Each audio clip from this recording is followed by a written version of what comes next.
Sue, Hush, Leenock, alive.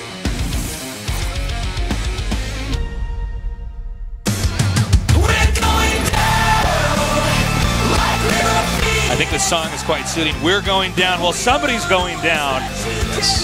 We're going to find out who that will be. Somebody gets to sit out the rest of the season, starting within the next hour. It's going to be Leenock going up against Hush. You know, I thought they both played all right overall, but the way that Hush played against Sue showed he really is quite strong against Zerg macro builds right now and Zerg macro play. So maybe Leenock will mix it up because of that. Well, I mean, Leenock plays a different style in general anyways, but yeah. Hush definitely was going for the long run there. Hush is somebody who's known as being great in practice, but oftentimes unable to perform in the important leagues, the ones that really, really matter, the ones where he can prove himself as an individual champion. I know I was talking about this earlier, but I know we have a lot of new people joining, so I'll just say it again here. I feel like I never fully get to feel the player unless I've casted them in a live match. It always does feel different. I'm sure you would agree. If you watch a VOD from home, certainly you don't get in the same kind of analytical mindset. Yeah, well, being forced to speak your mind about what someone's doing, you have to like take all your thoughts and distill them into something smaller, which you have to crystallize all that. Yeah. And I feel like when I got to cast Hush in Pro League, I was really impressed. Yeah. But the problem is I don't know if Hush has the longevity in a variety of different games on a stage against the other best players in the world to actually produce the results that he wants to produce. Okay, I agree, except for your use of the word longevity. I think it's more mentality. I think that this guy chokes all the time is what it comes down to. I think he has the builds, he has the skill, but he can't show it on the stage. Well, let's see if he can prove himself tonight. We are now going into the losers match, our fourth best of three. One of these two players will be eliminated from the GSL. In the upper left, in the blue, our Zerg player. Our Zerg player. Leenock.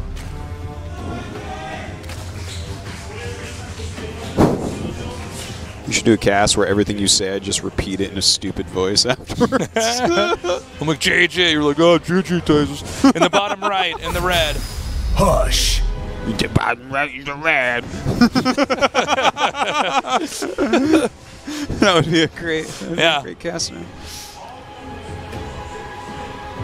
So Hush, he definitely wanted to have like a solid late game. He did not want to take any risks against Sue that we saw. I thought he was kind of holding his own, but Sue really had a deep understanding of how to keep everything together as the game went on longer. And he really knew how to stay on tier 2 and just keep punishing the Protoss for every vulnerability that they might have had. And he was punishing. He killed like a lot of probes, was denying bases from time to time. But both games were lost when Hush's High Templar clumps got hit by Banelings, truthfully. That's like, right. Both games would not have ended when they did if that had not occurred. So, and that's like something that happens a lot. It's hard because your High Templars need to kind of be near the front to get their size storms. Hydras have a very large range. So definitely it's a hard thing for Protosses to fight against. But, yeah, I mean, that's kind of how I look at that. So if he can maybe correct that, then I feel like the macro game between these two should go to Hush. Because no one's going to macro a better game than Sue, really. Oh, that's cute. Oh, cute. Okay, so he's looped around.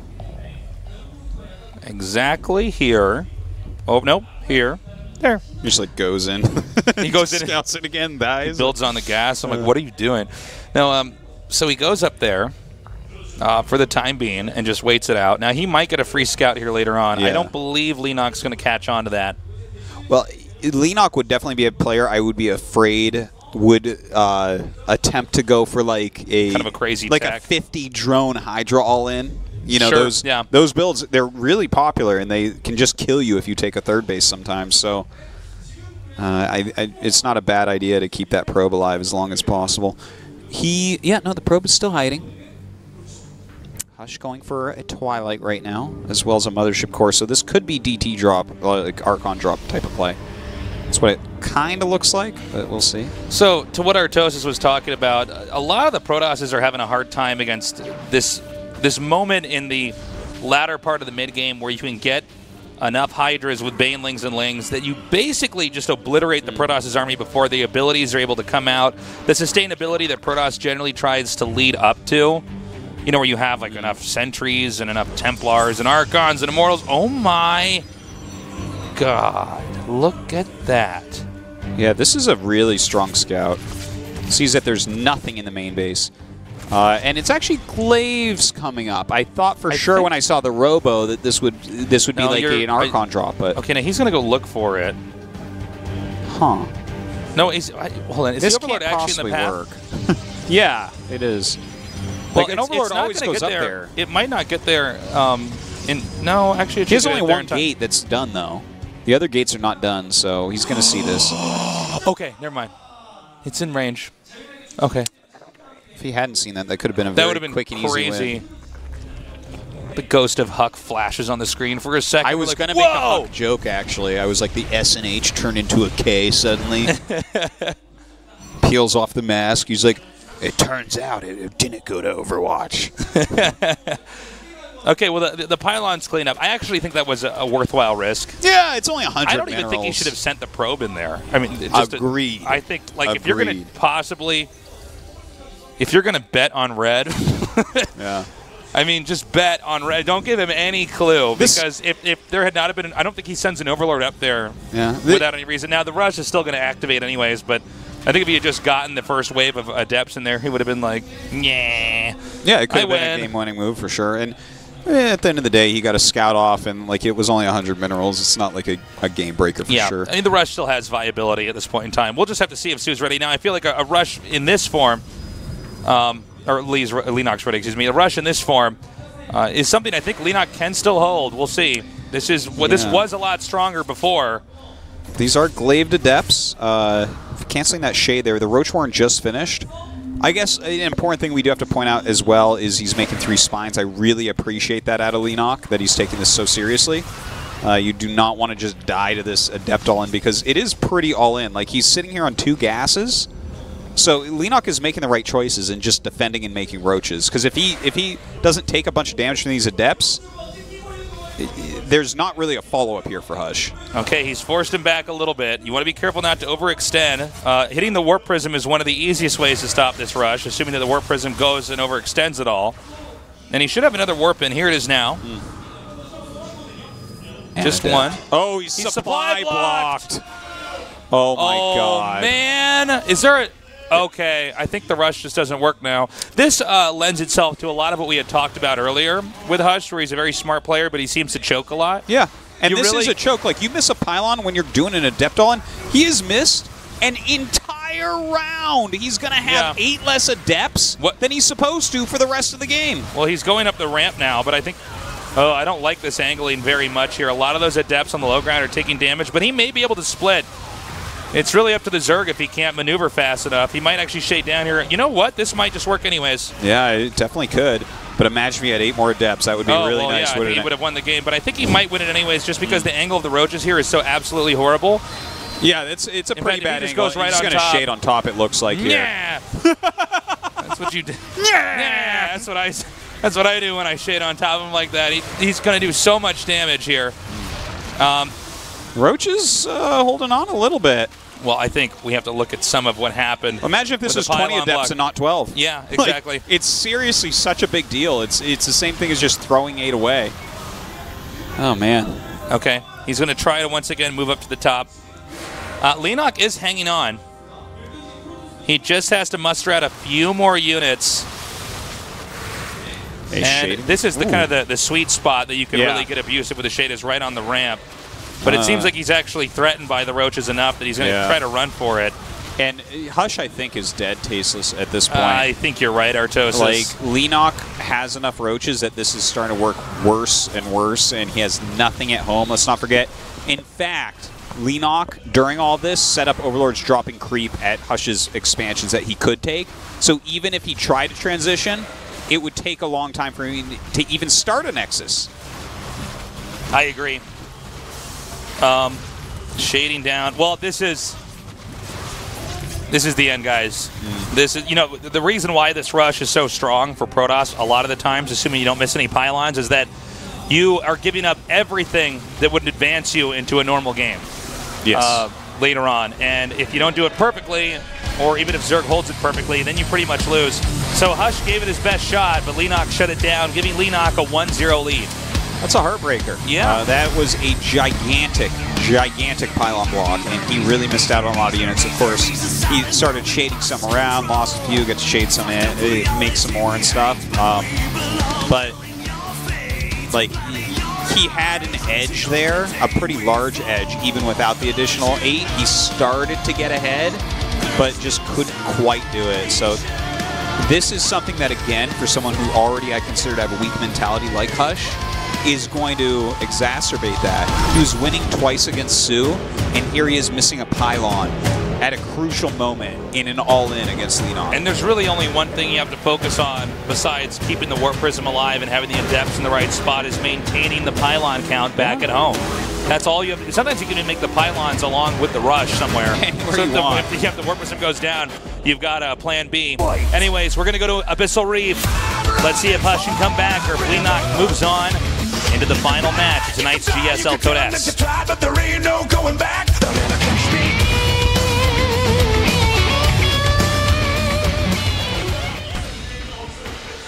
In the bottom right in the blue, he is Leenock.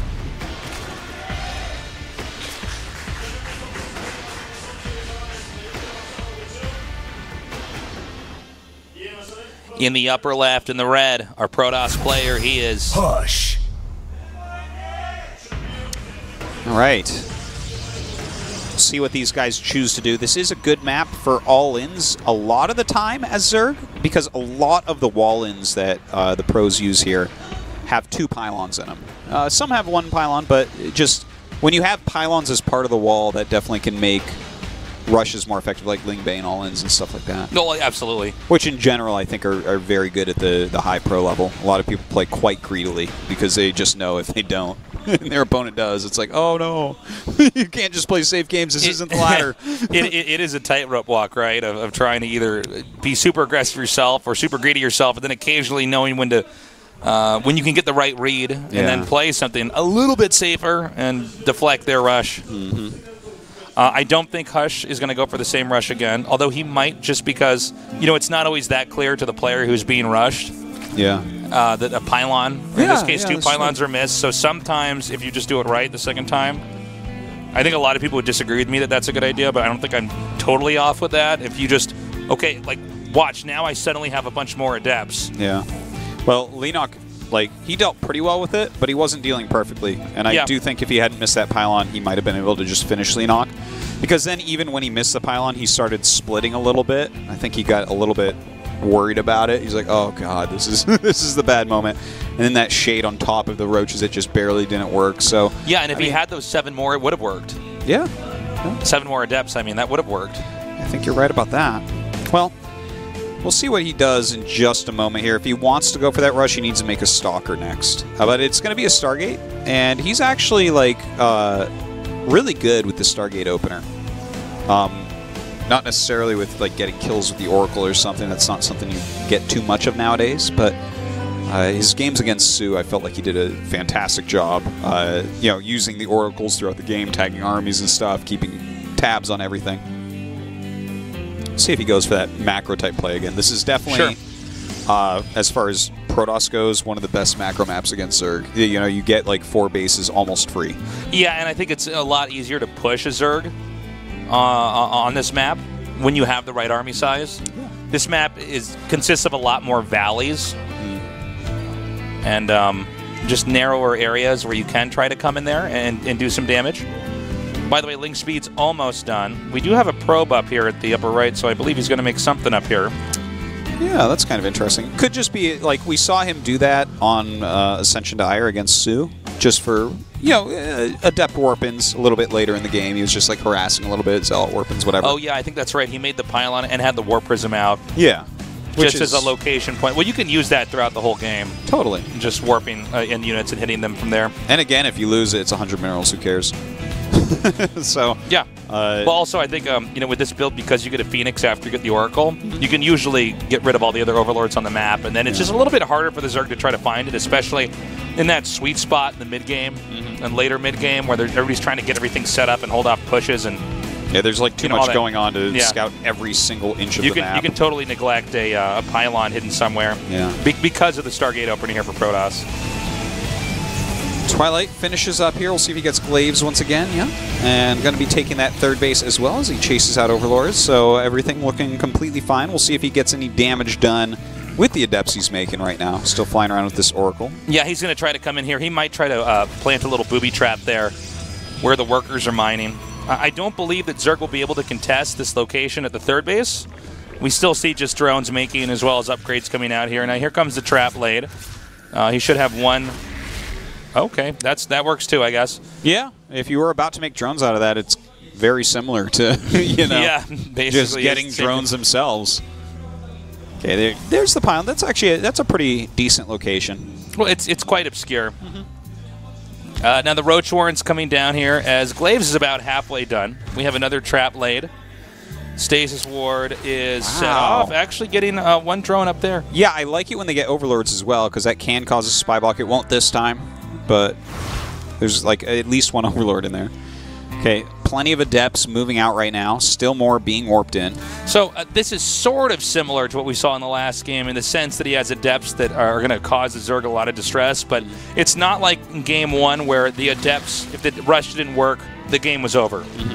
This is really a much cleaner game from Protoss where there are plenty of other options behind this as long as you don't just give away your Adepts. Yeah, the Roaches are just now starting, and he's... Oh, wow. This warp in from the pylon, fantastic. Look at that. He's getting a ton of drones at that third base. Okay. He's hitting so many workers right now, it's becoming ridiculous. He's targeting at every single location. He's going to get all the drones over here. Look at this. Yeah, this was really, like, quality stuff coming out of Hush here. 24 drones, wow. Got 25. And that was not that many Adepts. This is in no way an all-in. Oh, great play here. Boom! Man, that's crazy. I mean, the economy for Leenock is in the tank right now. Oh, my God. And look at this. This is really smart, too. He's making a Void Ray at home.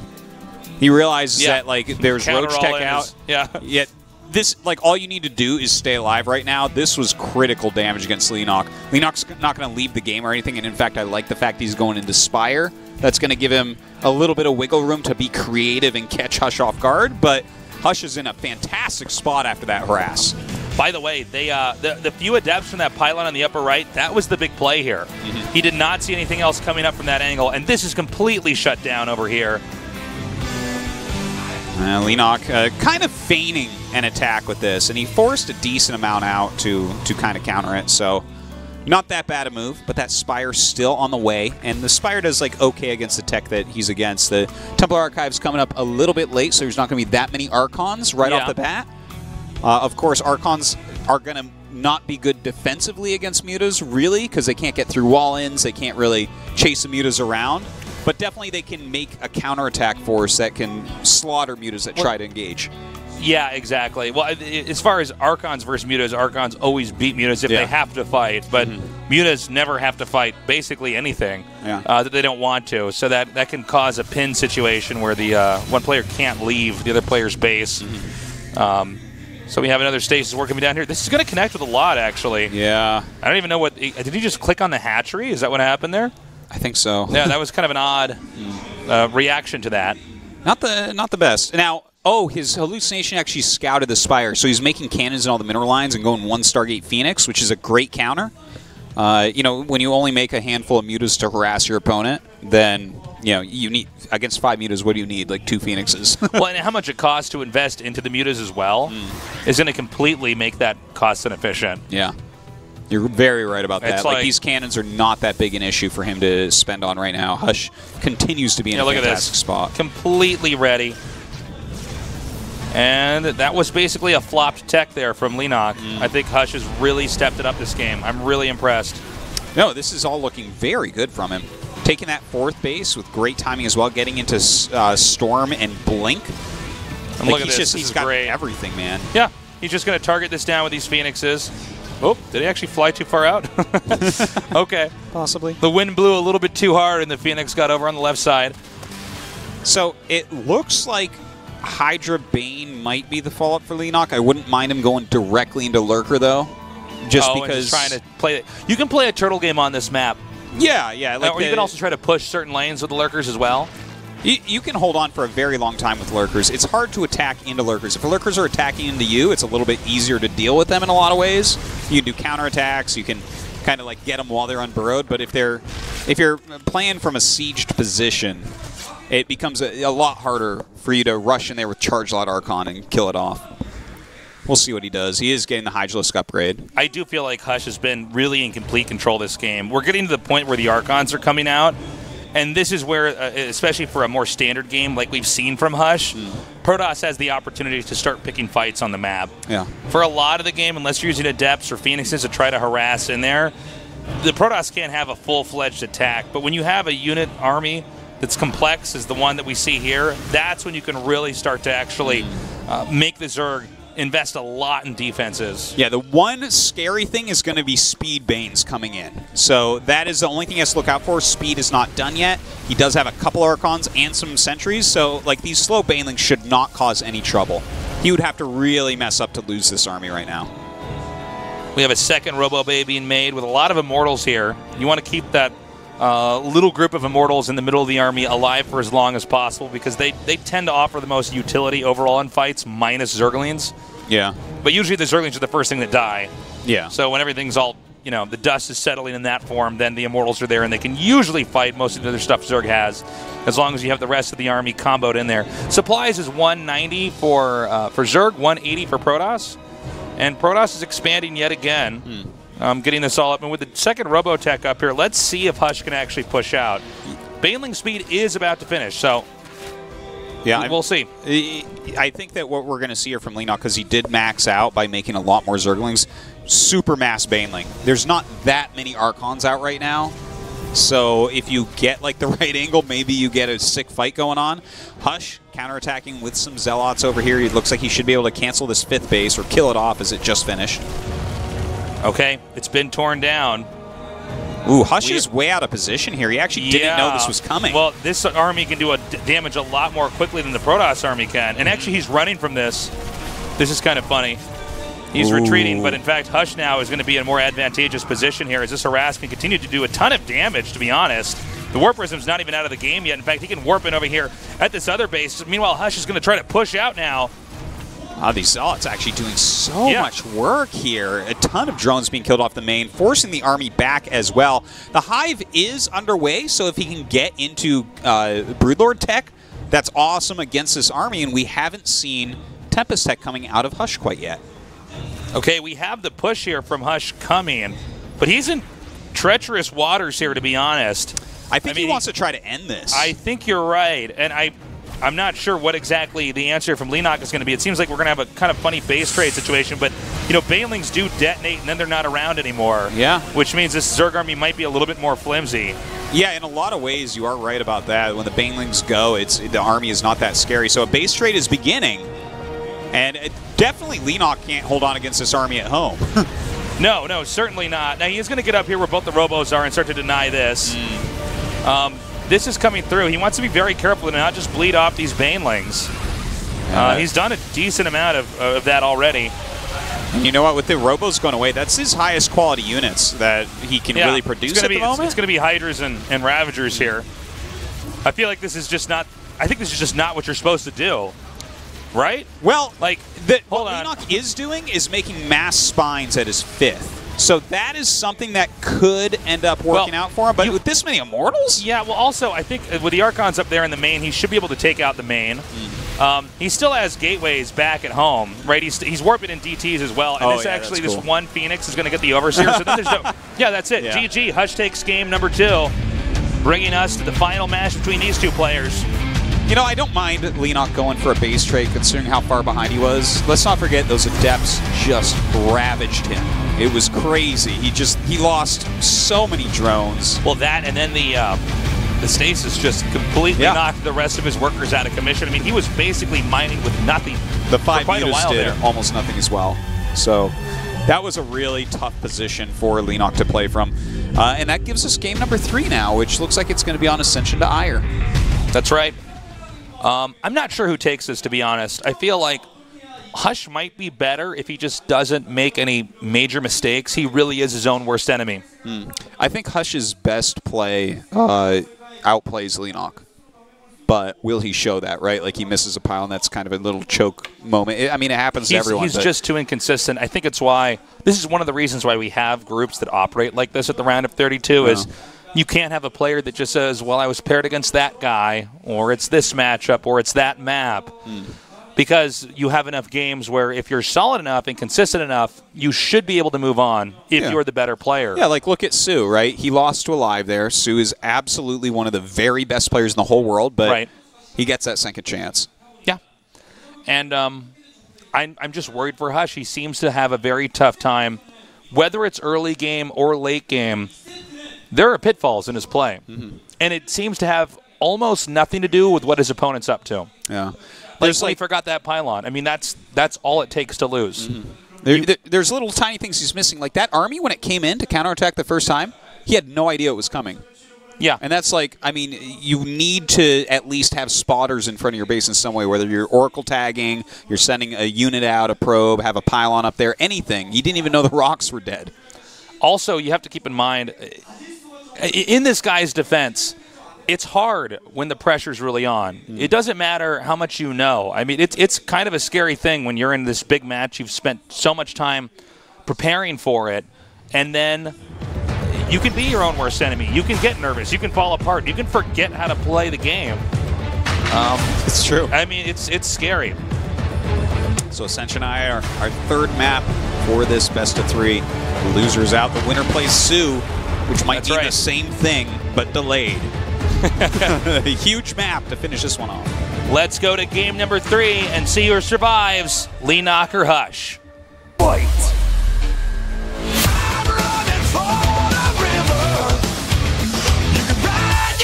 You could tell them that you tried, but there ain't no going back. They'll never catch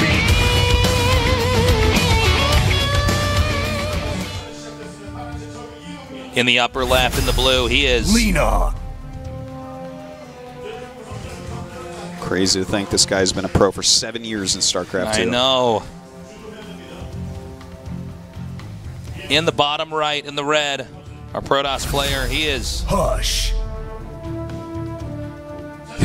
I was just thinking to myself, Dave, so it's like 7 years. I'm like, wow, it's like we grew up with these guys. But then I think back and I'm like, oh no, I grew up with the StarCraft 1 players who are all like married and getting kids and stuff at this point. Yeah. But like I just kind of like have cast StarCraft 2 so much I relate with them now. I'm like, wow, we're all growing older, aren't we? But actually I'm like 10 years older than all the pros already. It's true.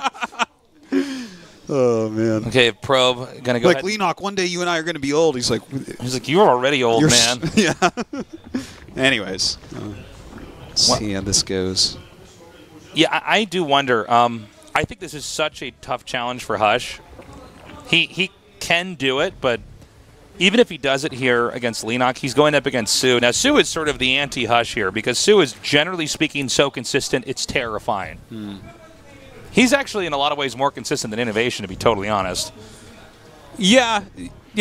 We can't actually argue that. Sue is the most consistent player ever. I mean, people can try to joke that he gets second place, but that's insane that he's gotten second place so many times. He is just phenomenally. Yeah. He is so basically the second best player in every tournament he's in. I think this is like the ultimate challenge here for Hush, who is possibly the most inconsistent player. Am I wrong? I think he's literally the most inconsistent player that we have in the GSL, at least currently. Well, isn't he consistently losing? So I don't know if we'd call that the most inconsistent. That's not what I mean. I mean consistent in play. Oh, yeah. Okay, yeah. Because Hush's best games look like the best games that you can see for Protoss, That's what I was getting at. But then his worst games. Yeah, the worst games are like, okay. You could lose basic ladder games, stuff like that. Oh, absolutely. Yeah. Like, I mean, at the Kodos level, you will see people miss a pylon during a rush. Absolutely, it happens. But that's kind of Hush wrapped up for you, right? He plays like one of the cleanest macro games against Sue and then misses a pylon. It's like, man, if you could just like keep that level you had against Sue, you actually had a chance to get out of this group. And maybe he still does. Let us see. That's what we do, Artosis. Let us see. We, the nerd monks that guard the esports gate of the GSL to observe StarCraft games for the rest of time. Hush is having his test right now.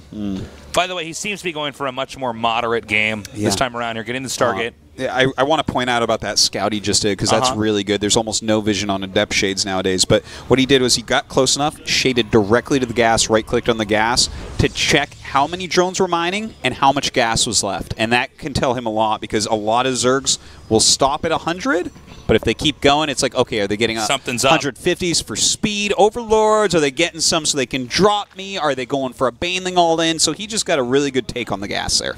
He's going to go for a drop. I think, well, I'm not, well, now he knows. Yep. And this is the reason why his Oracle came out in this direction specifically, was probably just to look for exactly that, because he saw the extra gas. So very well played. You know what Zerg feels like doing this after it's spotted? Yeah, not so good. They feel like they should feel, which is not very good. Yeah.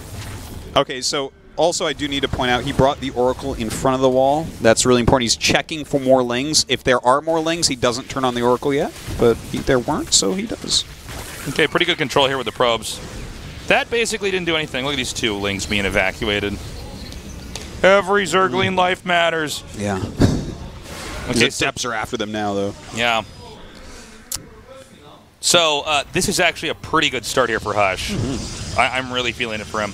And I think the fact that he is going to take out that Overlord, and he's going to... Oh, he should definitely... Okay, he's going to get... You know what? Leenock's going to do, like, the 50 drone Hydra all in. He's getting +1 range instead of melee, and he's, like, only making lings for the most part. Pretty sure that's what he's going for. I don't really blame Leenock for doing this. I think he's realized he's already in a bad spot. He has to try to do something incredibly polarizing tech-wise if he wants to do this. I'm sorry, where did he shade to? Did he shade back out? He shaded out, okay. Yeah. I thought for a second he shaded up for some reason, and then I didn't see it. I think he's trying to force out some lings here. Well, the funny thing is I don't think Zerg's going to have any problem making lings anyways with, with the build that's coming up here. You're quite right about that. Like, this is like the very low drone. Like, I'm trying to make you do this. I'm trying to make you do this. But Leenock's going to do that anyways. But I like the idea behind it. Ooh. Oh, that was close. That was close. That could have been like a game-winning move. Where right is there. the Protoss? Anything. There's the Protoss something. Oh, okay. Losing that Cybernex score wouldn't be any fun. Okay, so Hydralisk Den on the way.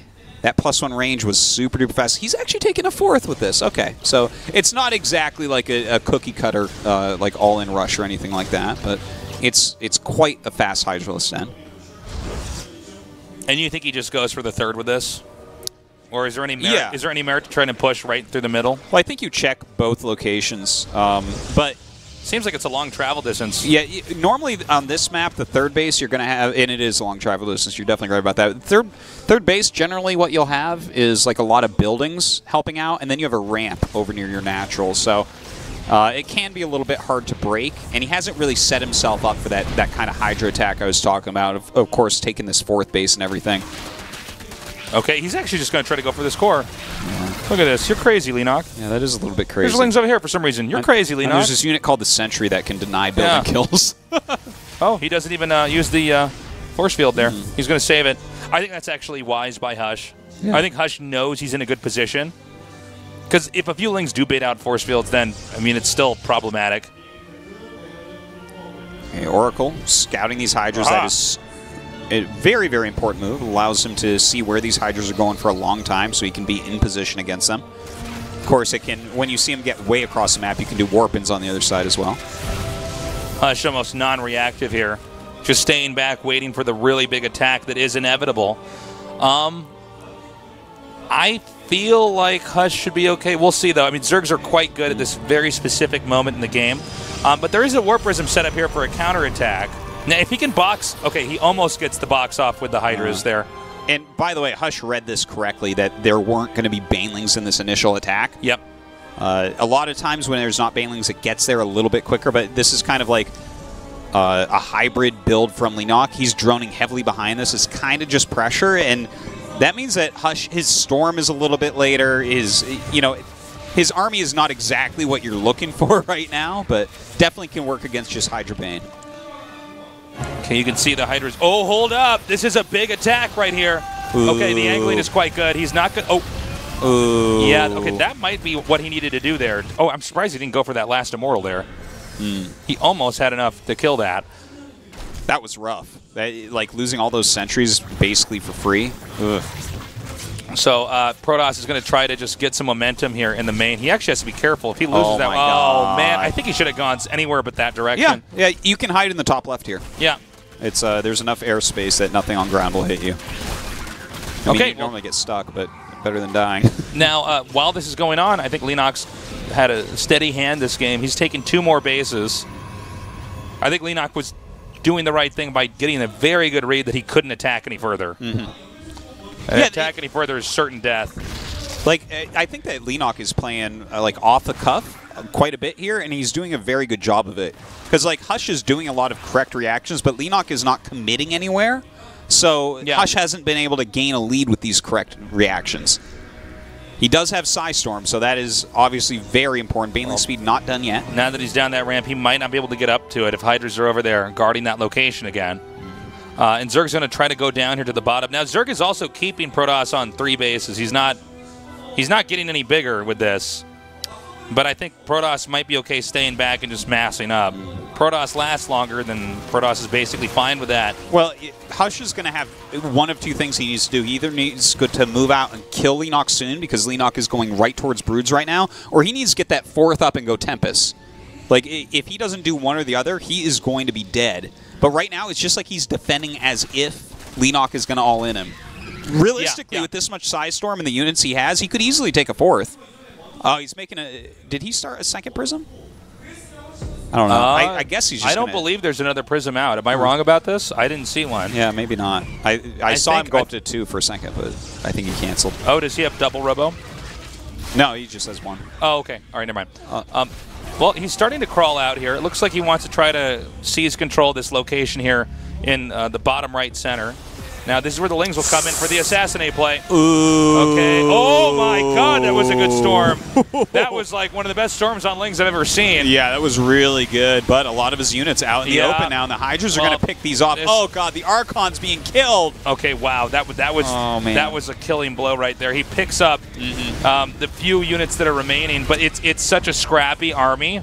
And look at this. It's 58 Lings and 11 Hydras on the way. He's getting a greater Spire here as well, which is very Leenock. Getting caught with just like half your army there. Yeah. Well, you can't have that happen. That's the big play, is you get the Lings to come down and hit the Templars. And really, everything happens so fast, there's not a clean storm. We kind of saw one that actually took out the Lings. If you don't have a bunch of Archons with your High Templars, they can just die in like 2 seconds. Now, like, this is where Hush is going to die. He doesn't have any tech at all to fight against Broodlords. Broodlords massacre the army he has right now for completely free. Like, Broodlings just make it so Archons can't move in. Oh, he might be able to get that cybernetic score that he was working on the entire game, Artosis. Oh, why is he skipping it? He's skipping the cyber. Oh, man, it would have been a great final chapter here. Oh, he's he gets the Nexus. He's just going to get everything. I think this is the beginning of the end of Hush. Yeah, he's just completely You're falling watching apart here. Hush's supply just plummet everywhere. I guess he does save that Nexus, which is something. Will he be able to recuperate entirely? I don't really think so. No. Zerg now switching into getting some Corruptors. Greater Spire almost done. And he's going to be able to kill him with the Broods. This army is so ill-prepared. Look, he's making 2 Immortals right now, which shows how out of touch he is with the unit composition that Leenock is about to have. Yeah, this is going to be... this is really bad. We have one player, the Protoss in this case, teching in like totally the wrong direction. Yeah. He's actually making the anti-answer to what the Zerg has. The unanswer, yeah. And this is just not a unit composition that can adequately take on Broodlords. Like, you have a few Broodlords shoot, and the Archons never move again. Yeah. It's the Archons are too fat as units to actually get around anything, basically. The Broodlings are and like... that's supplemented with Hydras and Banelings. I mean, there's not much you can do. Nothing at all. You have to have Tempest at this point, and he does not. So... well, the only thing he can do is do counterattacks here, because Broodlords are slow. If the Broodlords catch up to his army, that should be enough to end the game. Okay, these Lings coming through here. Not a bad angle here for the Zealots, but they do ultimately clean this up. And see the angle here. I think he's... Yeah, and see, you just can't really do anything about that. A lot of brutes trying to get away right now. You can see these Immortals, these Archons taking so much damage. Yeah. It looks like Protoss might try to go around. Now, sometimes when you're against Broodlords, you can just not engage them and try to attack these other bases, but I think that Zerg is fine in that regard as well. Yeah, and look at the counter. Because he's so late on counters, he can't get into Tempest. He's making a Void Ray. The Void Ray doesn't counter this because Hydras are out. If he went like Roaches into Broodlords, Void Rays would be fine, but not in this case. This is the big attack Protoss has to make work, and there's already a counterattack over here. Finally, that Nexus will be taken out, and even though the Protoss army is faster, the Broodlords can stay in pursuit, because if Protoss tries to hold any ground and destroy buildings, the Broodlords are going to meet them. Yeah, you got to run way ahead. So maybe, like for instance, he'll kill this Fringe base. But Hush has lost his 4th during all this as well.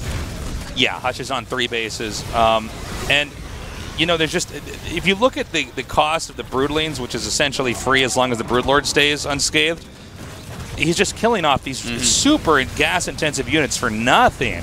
Yes, completely. Now, if he gets some good storms, which this may be that moment here, they're pretty bunched up. We see the storms going on, but is it going to be done in time? No, it's just not going to happen in time, and that means this game should end momentarily. There it is, GG.